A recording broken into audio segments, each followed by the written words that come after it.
All right. Mr. Jolly, are you still intending upon representing yourself? All right.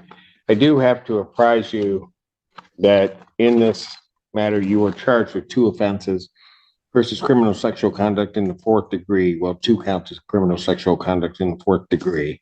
You understand the nature of those charges? You understand the allegations as explained to you during the course of the arraignment in these cases? Okay. The maximum penalty, those are both high court misdemeanors punishable by up to 2 years incarceration, $500 fine plus court cost mandatory STD testing. You understand that, sir? Yeah. All right. You understand that there can be great peril in attempting to try to represent yourself in a criminal matter of this nature? And you understand that the court would hold you to the same standards as I would any licensed attorney in terms of court rules and in terms of court procedure. You understand that? And you understand that the court is not going to try to assist you or help you out in any way? All right. And you understand also, sir, that if you are indigent and cannot afford to hire an attorney, that you would be afforded counsel and could request counsel at any particular time. You understand that? Yeah. Okay, very good. All right. So what are we going to do in this case? Your Honor, I'm covering this case for Ms. Reiser today. She did provide me with the outstanding CD of discovery for the defendant. I understand that the police report has already been sent out to him by mail. We have the CD provided to the jail staff. Yeah. If the answer is no, I don't sort of have else. Okay. Could you put it in? Is that acceptable? Is that okay with you guys? Okay. Thank you so much. All right. So that's everything we have. All right. That's all discovery. Sir, what did you want to do next on this case? Before I start the trial. Well, you understand that the next step is not that of a trial? Is this pre-trial? Oh, okay. I understand this is pre-trial and we're on the trial. Mr. Jolly, do you really wish to represent yourself in this matter? I'm a little bit concerned because you don't. Well, but that's not how it works. Okay. That's what concerns me. You're charged with a high court misdemeanor. Okay. The next step is that we're at a probable cause conference. Probable cause. The next step is a preliminary examination. Okay. And then if you're bound over, then you're going to go through that process once again on the circuit court level. Okay. You follow that? Okay, so now understanding that that's a basic procedure, what do you want to do? Just move forward and just not guilty. Case with preliminary examinations. It's okay. I have this matter. I'm in custody right now. And I was hoping to settle to solve that. So you want it? You got a copy of the police report, right? I got the discovery. I did. It was emailed to me. Okay. So you want a preliminary examination in this matter? If that's the next step to move on to trial, then I'm trying to get the trial done as fast as possible. But if the preliminary examination goes before that. Wow.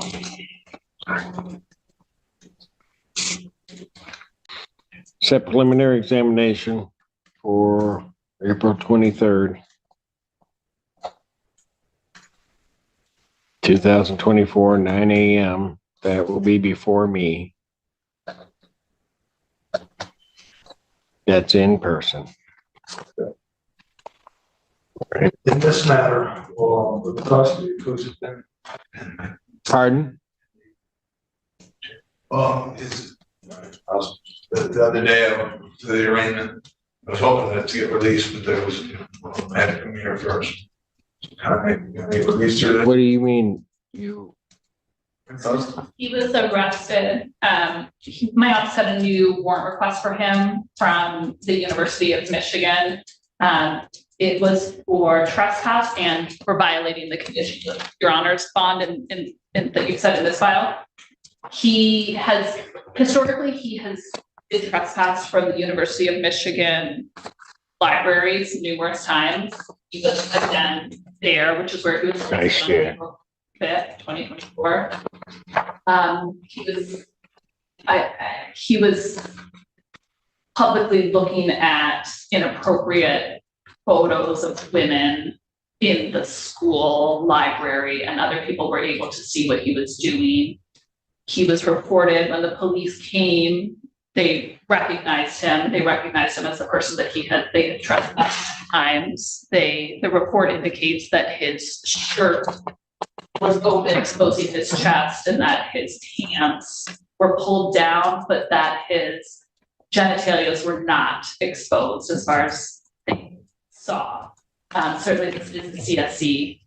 He's out on bond in the CSC case while he's engaging in this behavior. At the very least, the ongoing trespass is a violation of his bond, given that he's committing a new crime while he's out on bond, and not concerning behavior in a public place, in a place he's in trespass. My office denied the warrant request, and essentially turned to this case and for us to move forward with a violation here instead. All right, sir, you are entitled to a hearing regarding a bond violation on this matter. Did you want to have a hearing on that? Did you want to admit the violation, or did you want to deny it? What do you wish to do? To admit the violation was what again? I'm sorry. The violation was because when I got here, they told me that everything was. They said that it was when they came out and gave me this trespass. When I got here, the process, the trespasses and stuff, and they weren't worried about it. It wasn't. Well, they weren't worried about it from the standpoint of new charges. Okay. Yeah. But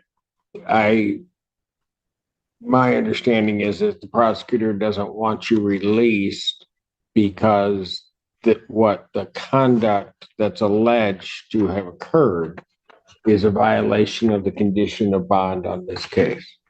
Okay, yeah, there was nothing inappropriate besides being in the library. Yeah, nothing weird in the public library. I have no idea. But yeah, it wasn't. But you weren't supposed to be back on the property. That's what they said. I guess that was stemming from this. Do you want a hearing on it? Or are you going to admit to the violation? What are you going to do? You're entitled also, sir, to have a representation of an attorney for a bond violation here. Right. I mean, if it's not a new charge, I admit that I was trespassed. That I was probably trespassing there. I was hoping to get out of jail for days. Well, I need you to understand that I'm not agreeing that you're going to get out of jail at all. Whether you admit it, do whatever. I'm not. Right.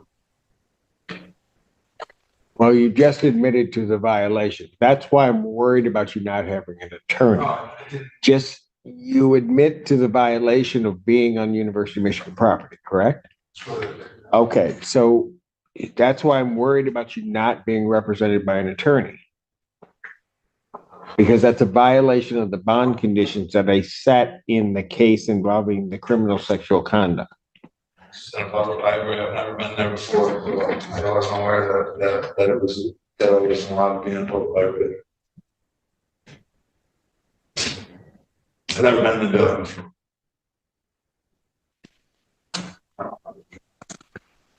Sir, did you want a hearing on the bond violations? Because I'm going to take into account everything that they're indicating, that you were trespassing and what was in there. Do you want a hearing on that? Yes. Do you want an attorney to assist you regarding that hearing on the bond violation? I think I'm okay. I just the bond and stuff, we can get it heard. Simple as that. I've done 10 days in jail already. And Where are you coming up with this 10 days in jail? just got. Yeah, but what do you mean I've done my 10 days? I've been 10 days so far, and I've not actually had the charge. I've been charged with these 2 counts that are here, but I've not actually committed the offense.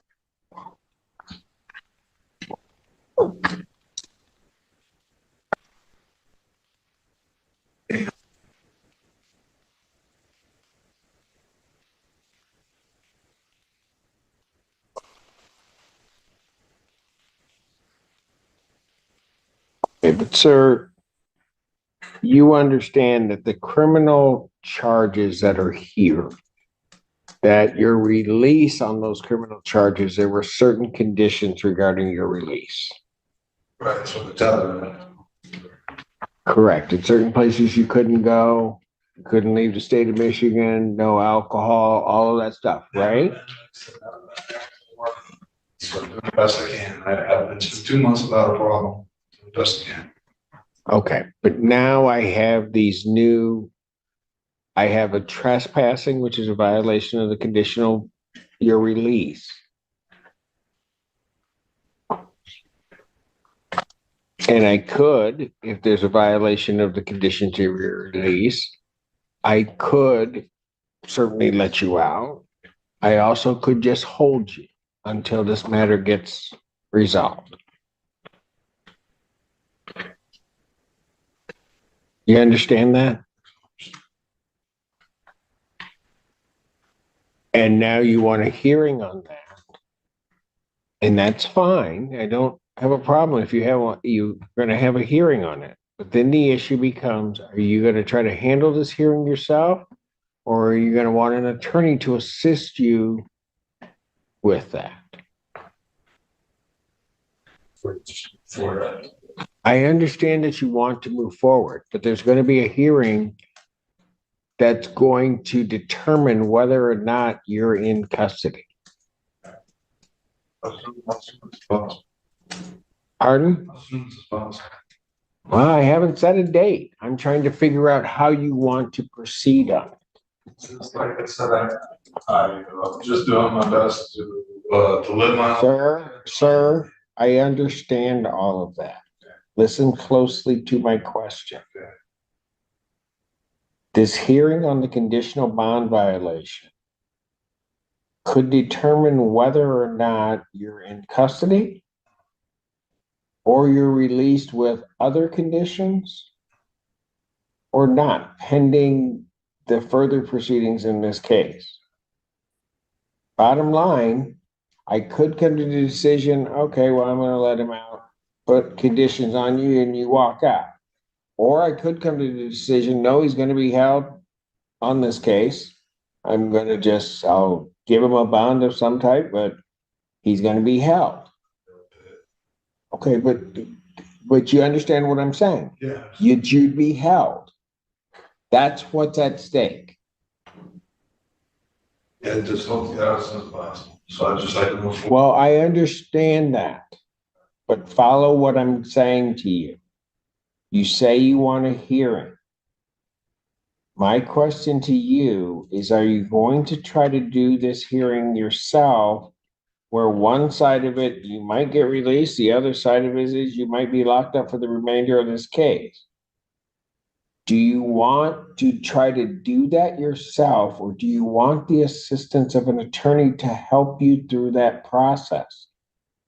I think I just hope that just get out of the facts. Just answer my question.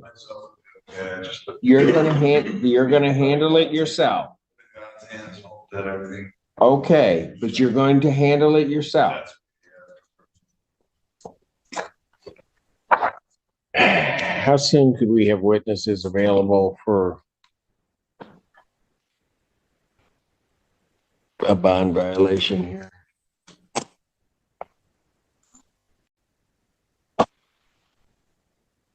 The answer to that question, I apologize. No, it's okay. Are you thinking like a week? Is that what you mean? I'm thinking sometime next week, and then, because the following week is his, what day? So we would have Tuesday morning available, The but 16th. he's in custody, so I would do that.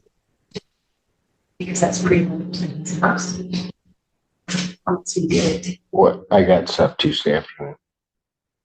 we have an expungement docket at 1, which is small, so you can do it at 2:00. I could do it at 2:00 on Tuesday, the 16th. It's a U of M police officer, so I can email him, two U of M police officers, so I can email them and see if one or both of them can be there on that date. Okay. What I'll do, I'll just set it. If there becomes a problem, we'll communicate with the defendant as well as you, just try to arrange a different time.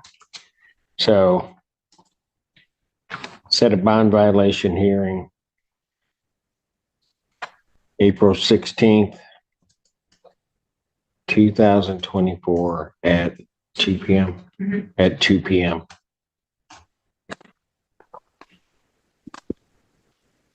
There anything further, sir?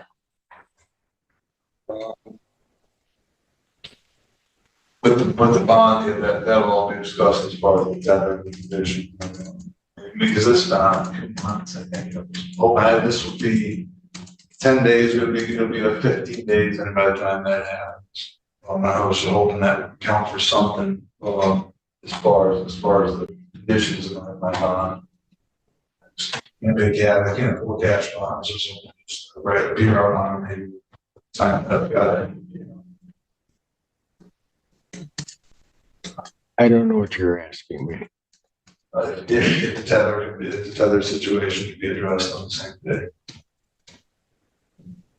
I'm going to address everything on any day that you appear.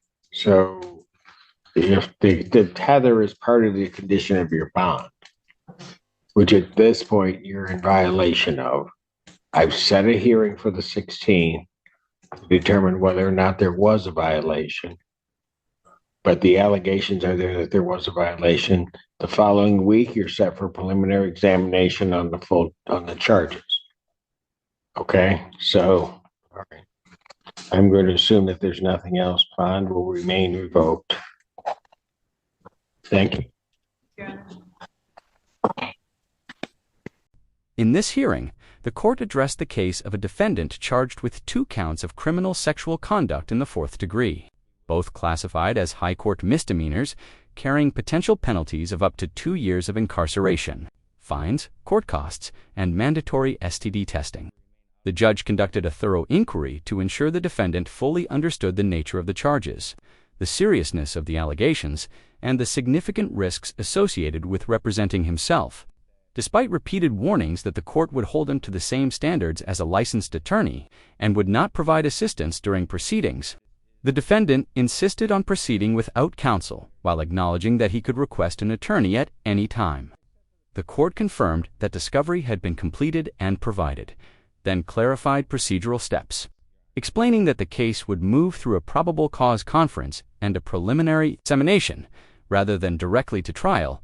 The defendant requested to move forward quickly and formally asked for a preliminary examination, which the court scheduled for April 23, 2024. At 9 a.m. to be held in person. During the hearing, the prosecution raised a serious bond issue, informing the court that the defendant had recently been arrested on a new trespassing allegation at the University of Michigan, a location from which he had previously been barred, and that this conduct constituted a violation of existing bond conditions in the current sexual conduct case.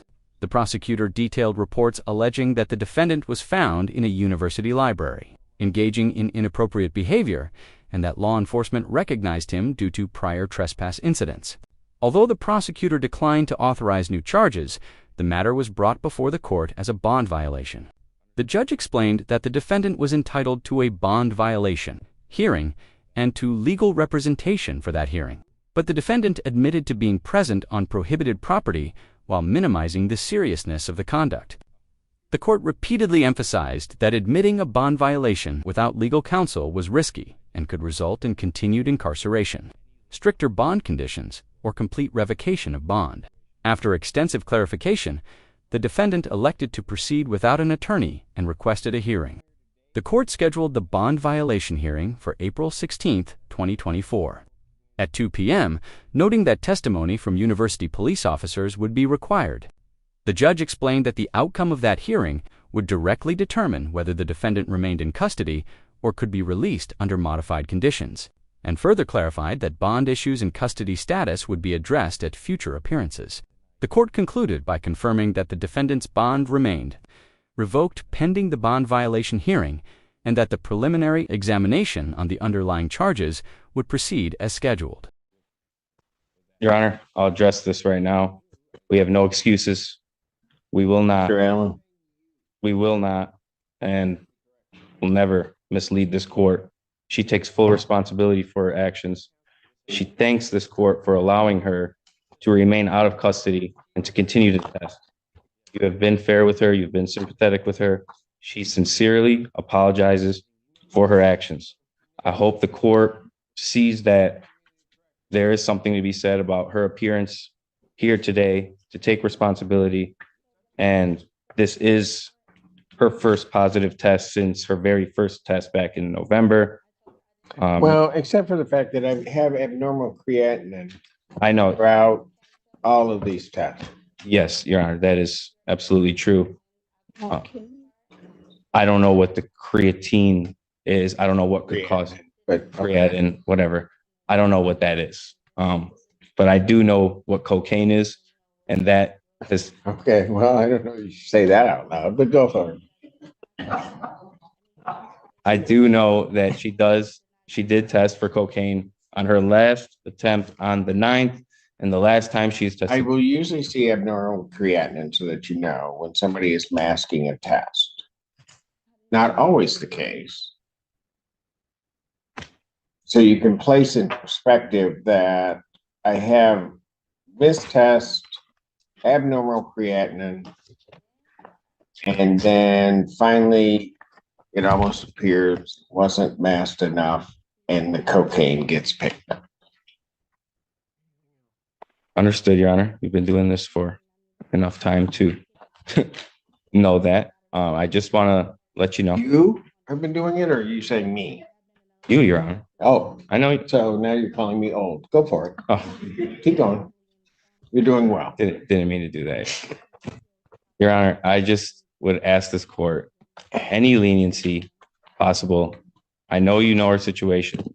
I do, but the problem is that then come here today saying all of that, but that's not what she told community correction.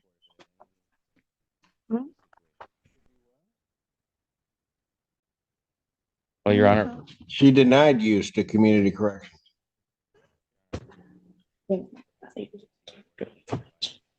Your Honor, she's saying that she did not deny use. Okay, there's a positive test. That's what we're here. Hold on a second. You want me to get community corrections over here? Would that help? Not you, I don't think. She's denying use to community correction. You have the report in front of you, counsel? Yes, I do. Look at the box. Yes, I What's see it it. say? It says denies use. That was, She's saying that didn't happen. yes. So she admitted use. Now she's admitting use. No. But she's talking to community corrections. What did she tell community corrections? Can I speak? You can do it. Hey, it's So up when to the lady- you. So before Agent Carr called, the lady called and said it was a illicit drug. I told her I didn't know what illicit, I said, what is illicit drugs? And she said, I can't tell you the exact what it is. Call your agent. And when I called Agent Carr and she said what it was, I told her, okay. So I never denied it, but the lady that called from the lab called and just said illicit drugs. And I didn't know what illicit drug was. So that's probably what I came in contact, but I mean, you could ask Agent Carr. I definitely didn't deny yours. Once I talked to her. So then how did the cocaine get in your system? What you mean? How did it get in my system? Yeah. When? When? Like, I don't know, a couple of days before. Anything else? And the abnormal creatinine, I mean, that pops up. I have kidney problems. So that I got a report on that. She wanted. So, I mean, that been in a lot of my tests and all the stuff still pops up. It's literally in almost every test that I had, but things still popping up from stuff that I'm prescribed and the cocaine. Anything else? What are we doing with this case? Well, Your Honor, I spoke with Mr. Ganatra. He was kind enough to honor the offer made the last PCC. I was just trying to ask this court if it had any leniency for this situation. To do what? Excuse me? What were you asking me to do? Your Honor, I'm asking for any leniency for this bond violation.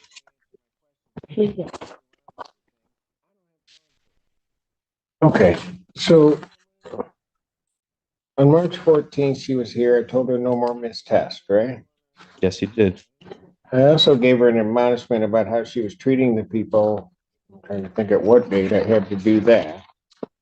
Back in December, she was mistreating the people over at Community Correction.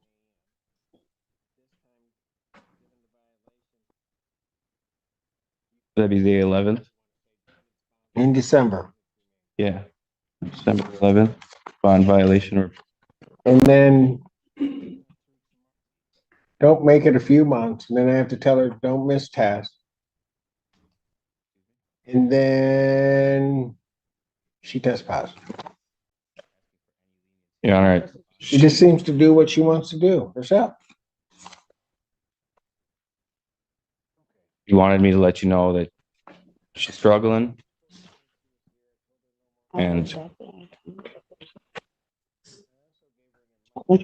she has a special needs child at home and going through a lot. So The cocaine helped. no, obviously not. Look where we're at. What were you going to do with the case itself? No. Yeah. Oh, but gosh. So there's a plea offer, but I've not written up the plea form while she's got. Yeah, that's not going to happen today. How often are you using? Now, young lady, you can, as your counsel has indicated, I guess I'm old and I've been doing this a minute. So you can go ahead and tell me what you want to tell me. I mean, I don't want to tell you anything but the truth. I take responsibility for it. And How often are you using?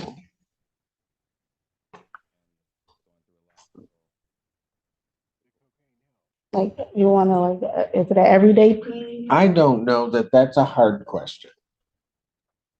I have a problem with it. I stopped it and I started back. Was that my question? But a couple times. Okay, look, no. Here's the thing.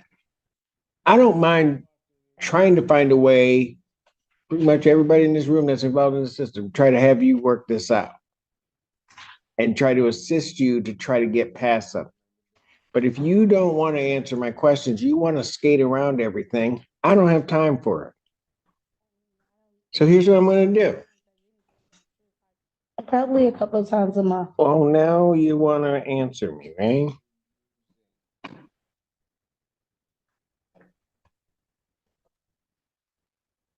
I'm going to adjourn the probable cause conference. I'm going to adjourn it out 1 week to the 18th, 2024 at 9 a.m. This time, given the violation, you think about what you really want to say. Defendant's bonds revoked, defendants remain.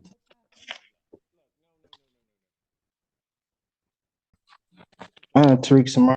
In this bond violation hearing, defense counsel addressed the court by accepting full responsibility on behalf of the defendant, emphasizing that there were no excuses and assuring the judge that the court had never been intentionally misled. Counsel highlighted that the defendant appreciated the court's fairness and leniency in allowing her to remain out of custody and continue testing, noting that this was her first confirmed positive drug test since November. Aside from prior abnormal creatinine results, the court acknowledged that abnormal creatinine levels can sometimes indicate attempts to mask drug use, though not always, and contrasted this with the unequivocal presence of cocaine in the defendant's most recent test. While the defense requested leniency, the judge expressed serious concern that the defendant had denied drug use when speaking with community corrections.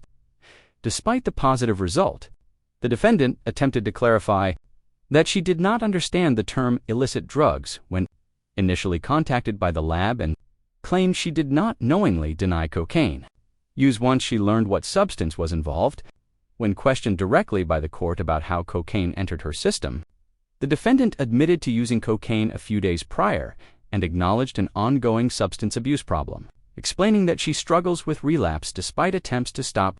The court reviewed the defendant's history, including prior bond violations, missed tests, repeated admonishments for mistreating community corrections staff, and a clear warning issued on March 14th that there were to be no further violations. The judge emphasized that despite repeated opportunities, the defendant continued to disregard court orders and conditions of bond. Although defense counsel referenced the defendant's personal hardships, including caring for a special needs child, the court rejected the notion that such circumstances excused cocaine use, stating plainly that substance abuse had only worsened her situation. When asked about the frequency of use, the defendant eventually admitted to using cocaine approximately a couple of times per month. The judge concluded that while the court system had repeatedly attempted to assist the defendant, her lack of honesty and continued violations left no room for further leniency at this stage. As a result, the court adjourned the case to a probable cause conference scheduled for March 18, 2024. At 9 a.m., revoked the defendant's bond and ordered that she remain in custody pending further proceedings. For more information, like and subscribe to my channel.